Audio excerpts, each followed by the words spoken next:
Okay, now we're here for part 2 of the video on relations between two quantities.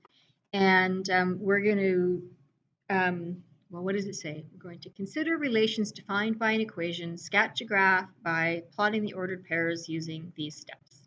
All right, let's go do this. So we're going to consider the relation described by the equation 2x minus 5.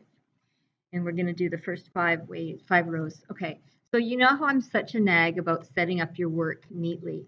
So what I do is I'm going to write y equals 2x minus 5 over here.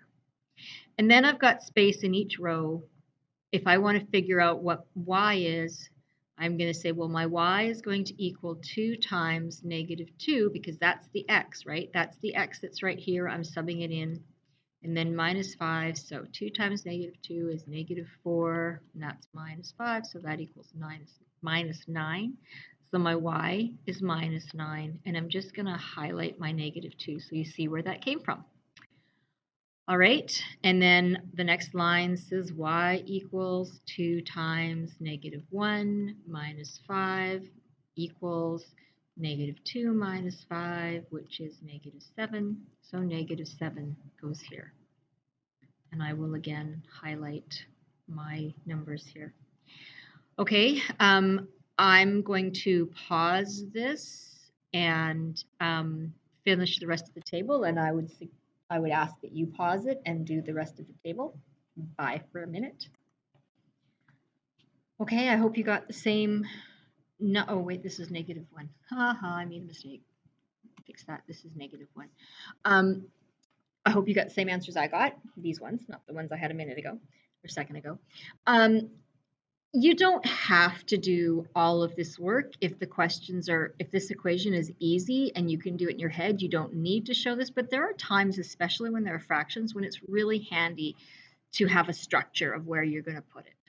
Okay, it's not always going to work. Sometimes you need 2 lines to solve this and then you need more space, but this is just a strategy that you can use if it works for you. All right, now we're going to write this as an ordered pair. It always goes x and then y. So this is negative 2, negative 9. Do you need the brackets? Yes, absolutely. The brackets are how you tell the world that this is an ordered pair and that the order matters. Okay, and so that's the only time you should use brackets is when there's a reason to. Yeah, okay. So there's our data, and now we're going to plot this. So I'm going to have to move it off the screen, but you can still see yours and I can still see mine. So we're going to plot this. Now, accuracy absolutely matters when you are plotting things on the graph. So I have negative 2, negative 9. So there's my first point.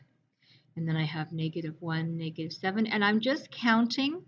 I'm counting jumps, like, so that's my negative 1. I go backwards and I go down 1, 2, 3, 4, 5, 6, 7. So that's why my dot is there. I'm just going to erase that because it's clutter. Okay, and then I have 0 and negative 5, and I have 1 and negative 3, and I have 2 and negative 1, and that's as far as my graph goes for now. And then I need to connect the points on the grid and extend the line in both directions. Okay, so if you were in my class last year, you already know this. This line is going to continue in the same pattern forever and ever and ever. In order for me to draw the most accurate line I can, I'm going to look at this and I see that this goes like up 2 and over 1. So I'm going to continue that pattern up 2 and over 1. There would be a point there. Up 2 and over 1, there's a point there and a point there and a point there and a point there and a point there. This is the point that I actually care about, this one that's as far as I can go on the graph. And then down the other way, I go down 2 and back 1, down 2, back 1, down 2, back 1. So this one here is the farthest that I can go in that direction. And I am going to get a much better graph if I do my line from this point up here to this point down here than if I go between these 2 points, which are the ones that I actually graphed. I can show you why in class, but I need a ruler and paper and I can't show it on the screen very well. So just trust me, please. And if you are graphing things in my class, I am going to expect you to do that. Okay, oops, how does this thing work? Okay, and I'm going to do my graph as accurately as I can with my equipment. Okay, the other thing that I want to mention is that I'm not looking to draw my line from the middle of this dot, wherever my dot is. I'm looking to do it at, I think I talked about this in the last video, at the intersection of my, oh my gosh, that was terrible. let me erase that. At the intersection of my lattice point. So it's at the intersection of this line and this line. That's where I want that to be, okay? And you have a choice between putting arrows on the ends of your line or extend your line to the end of your graph space. Either one is okay. Yeah, either one is okay, but you have to do one or the other. When you extend it to the end, that says, that's just another notation of saying this line continues forever, okay? All right, so we've done that and we've done that. Why do we continue? Why do we put arrows at both ends? Well, it's because this is based on an equation, I can put any number I want in as x. I could put 5012.7 in for x, and I'm going to get a y, which is going to be on this line somewhere way off up and to the right, okay? Use the graph to determine the value of y when x equals 6. So I'm going to do this in blue. So what I'm going to do is I'm going to find where x equals 6, and that's right here.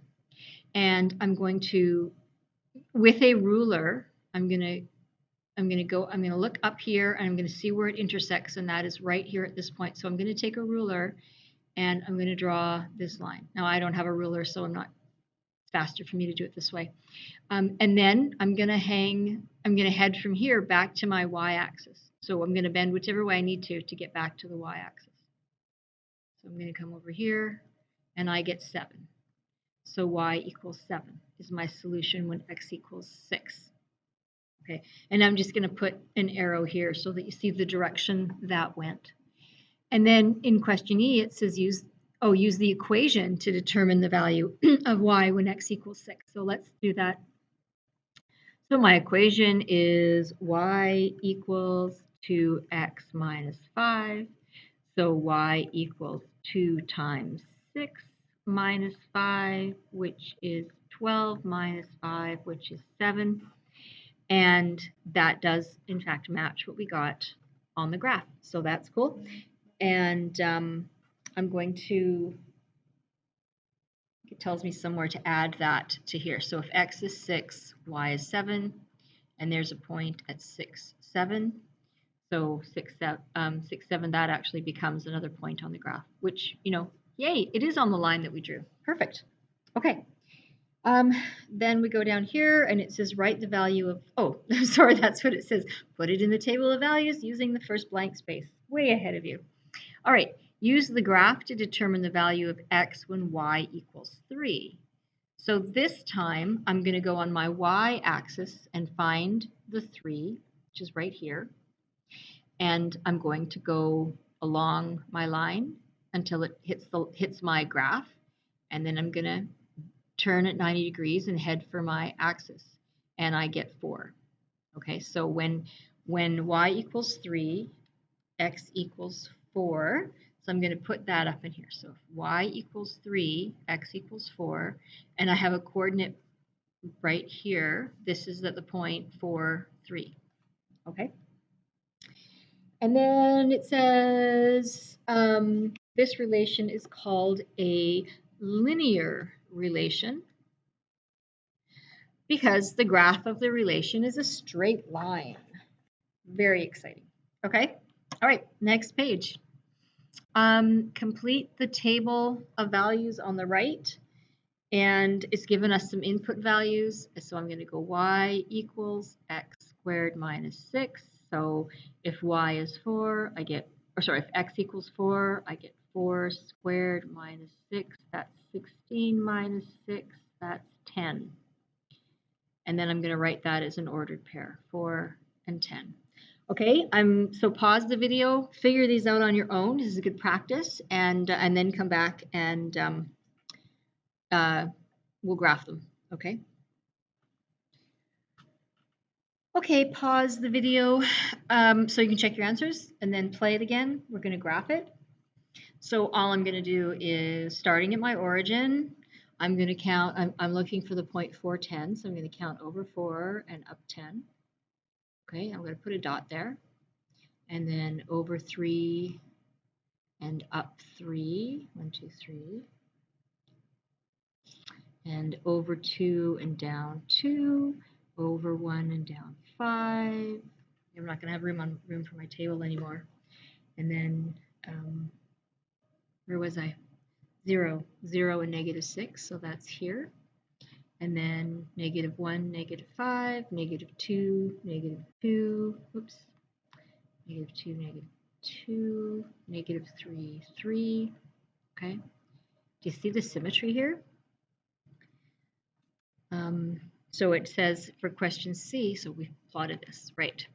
Use the symmetry of the graph or the table to predict the value of y when x equals negative 4. So I can see that like these are all on the same line. This is over 1, over 2, back 2, over 2, over 3, back 3, over 4. This is going to be back 4. It's going to be right here for the last point, okay? I'm going to put that in the table. So if x is negative 4, my value is 10. So I have negative 4 and 10. Oops, 10. And then, use the equation. Let's use the equation. So I have y equals x squared minus 6. So y equals negative 4. Remember, you need to be putting that in brackets. I hope you got that. Because we're squaring the negative 4. So that's going to be 16 still minus 6. That's 10, which is what we got. So that's good. And then we're going to connect the points to draw a smooth curve. Now, I expect very, very neat lines when you have straight lines. When you have curved lines, I'm not as picky because you don't have a ruler that will do this for you. But I do expect it to look like you have made an effort. Okay. Okay, it should be going through all the points. Okay, and then again, I'm going to put arrows on the ends because it does continue on forever and ever. Okay, and then why do you think this is called a nonlinear relation? That's a hard question, right? No, it's not. It's because it's not a straight line. There you go. That's it. That's the end of the video. Go do your practice. See you soon. Bye.